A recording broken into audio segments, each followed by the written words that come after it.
बैठते हैं उनका प्राथमिक उद्देश्य ये है कि सफल हो। वैकल्पिक विषय चुनने के कई आधार डिस्कस किए, रुचि है कि नहीं है, बैकग्राउंड है या नहीं है, छोटा है कि बड़ा है, जीएस में हेल्प करेगा या नहीं, अंकदायी है या नहीं, आदि आदि आदि। और मैंने बहुत विस्तार में उनको ये समझाने का प्रयास किया कि सारे आधार अच्छे हैं, लेकिन दरअसल केवल और केवल एक आधार है जिसको प्राइम मानकर चलना चाहिए, बाकी सब मिथ्या बातें हैं। मिथ्या क्या होता है हम आगे चल के समझेंगे, शंकराचार्य का कंसेप्ट है। हिंदी साहित्य में बहुत सारा दर्शन भी पढ़ना पड़ता है, बहुत सारा समाजशास्त्र, बहुत सारा मनोविज्ञान, वो सब हिंदी साहित्य का हिस्सा है, पढ़ेंगे। अभी के लिए आप मानिए कि झूठ है। आप दरअसल कोई विषय इसलिए ले रहे हैं कि आपको सफलता हासिल हो। सफलता का एकमात्र संबंध इस बात से है कि उस विषय में अच्छे अंक मिले आपको। एक अंक से 8-10 रैंक फिसल जाते हैं और केवल 100 अंकों में सारी दुनिया चेंज हो जाती है। प्रॉपर आईएएस से आखिरी रैंक तक की दुनिया केवल 100 अंकों की गैप की है, बस इतना ही अंतर होता है। और कल मैंने विस्तार में समझाया कि अगर आपको आईएएस बनना है प्रॉपर, तो आपको 1050 नंबर चाहिए। इन 1050 अंकों में से आप जीएस में कितनी भी कोशिश कर लेंगे तो 410-20 के आगे नहीं बढ़ पाएंगे। बहुत मुश्किल है। 400, 410, 15 ये सब रहेगा। आजकल जो ट्रेंड है उसकी बात कर रहा हूं। पहले 300 भी नहीं आते थे, अब बढ़ गए हैं। आप एसए में बहुत बड़े 30 मार्क खाओगे तो 160 ले आएंगे, और मैं आप सबको 30 मार्क मान लेता हूं, 160 आ गए। इंटरव्यू में 275 में से आप 175 से ज्यादा की गारंटी दे नहीं सकते। आ सकते हैं, संयोग हो सकता है, कम भी आ सकते हैं, लेकिन हाँ, एक ठीक विद्यार्थी ठीक तैयारी के साथ सही बात करके आएगा तो 175 के आसपास मिल जाएंगे, ये हम मान के चलते हैं। ये तीनों मिला के कितने हुए? 570, 600, 745 हुए। और 745 के बाद जो बैलेंस रह गया वो है 305। 305 नंबर वैकल्पिक विषय में लाएंगे तो आईएएस बनेंगे। इतिहास में अभी तक 2 व्यक्तियों के 300 प्लस मार्क्स है, 310, 301। राजनीति विज्ञान में एक के हैं 312। भूगोल में एक के भी नहीं है, हाईएस्ट 291 है। दर्शन में एक के हैं 311 मार्क्स, मिहिर पटेल गुजरात में आईएएस है। हिंदी साहित्य में 11 व्यक्तियों के 300 प्लस, 9 व्यक्तियों के 290 से 300 के बीच में, और 7 के 275 से 290 के बीच में है। हिंदी साहित्य इसलिए मत पढ़िए कि मैं पढ़ा रहा हूं और मैं चाहता हूं कि आप पढ़ लें मुझसे, कोई मतलब नहीं है इस बात का। मैंने जब पढ़ाना बंद किया था ये मान के किया था कि बंद मतलब बंद, ये तो संयोग से वो सब एक परंपरा चल पड़ी जो हमारी कल्पना में नहीं थी। हिंदी साहित्य इसलिए पढ़ना है कि आपकी सफलता में सबसे बड़ी भूमिका यह विषय निभा सकता है, और ये बात मैं गारंटी से, दावे से कह रहा हूं।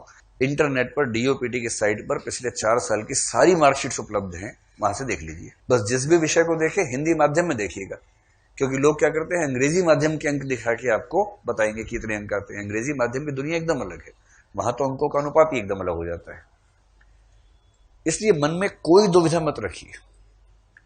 अगर आईएएस बनना उद्देश्य है तो आप सबसे अच्छे विषय में हैं, इस विश्वास से पढ़ेंगे तो कन्विक्शन रहेगा, खुद कन्विंस रहेंगे तो चीजें अच्छी रहेंगी।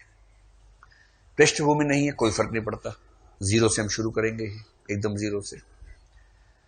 जो शर्तें हैं हिंदी साहित्य पढ़ने की वो ये है कि आपके पास एक ऐसी भाषा हो जिसमें अशुद्धियां ज्यादा न होती हो। एकमात्र शर्त ये है। अगर आप अशुद्धियां बहुत ज्यादा करते हैं, स्पेलिंग मिस्टेक्स की बात मैं कर रहा हूं, या ग्रामेटिकल, लिंग, वचन, वो सब अशुद्धियां, अगर वो बहुत ज्यादा है तो परीक्षा को अच्छा नहीं लगेगा, और वो बहुत ज्यादा है तो जीएस में भी अच्छा नहीं लगेगा, निबंध में भी अच्छा नहीं लगेगा, साहित्य में थोड़ा और ज्यादा अच्छा नहीं लगेगा।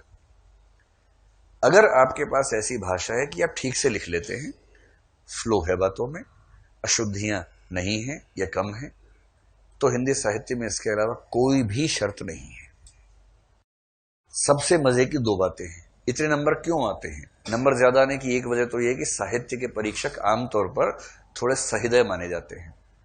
चाहे गुजराती साहित्य हो, तमिल साहित्य हो, तेलुगु साहित्य हो, संस्कृत हो, कोई साहित्य हो, उन सब में स्कोर ज्यादा आता है। लेकिन दो और वजह हैं, उन वजहों पर गौर करने की जरूरत है। एक सबसे रोचक वजह यह है कि हिंदी साहित्य में अगर कोई प्रश्न आ जाए और आपको ना आता हो तो भी आप गोल मटोल तरीके से लिख के नंबर ले आएंगे उसमें।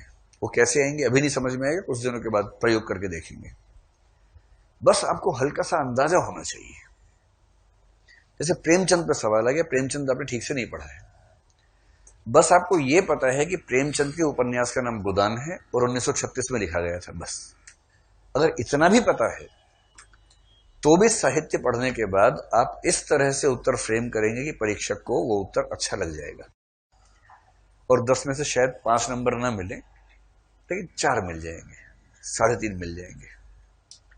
क्योंकि साहित्य में उत्तर बंधे बंधाए नहीं होते हैं। जैसे गणित में है, आप वैकल्पिक उत्तर नहीं लिख सकते, जो उत्तर है वही लिखना है आपको। साहित्य में वैकल्पिक उत्तरों की इतनी संभावना है कि एक व्यक्ति ने उत्तर लिखा, आपने एकदम अलग लिखा और आप दोनों को अच्छे नंबर मिले, क्योंकि सब्जेक्टिविटी का सम्मान है इस विषय में, रचनात्मकता का सम्मान है। आपने एक बार जो पढ़ लिया, समझ लिया, नोट्स बना लिए, उसके बाद वो बदलने वाला नहीं है, अपडेट नहीं करना है, रोज के अखबार से चीजें बदलेंगी नहीं, स्थिर है एकदम।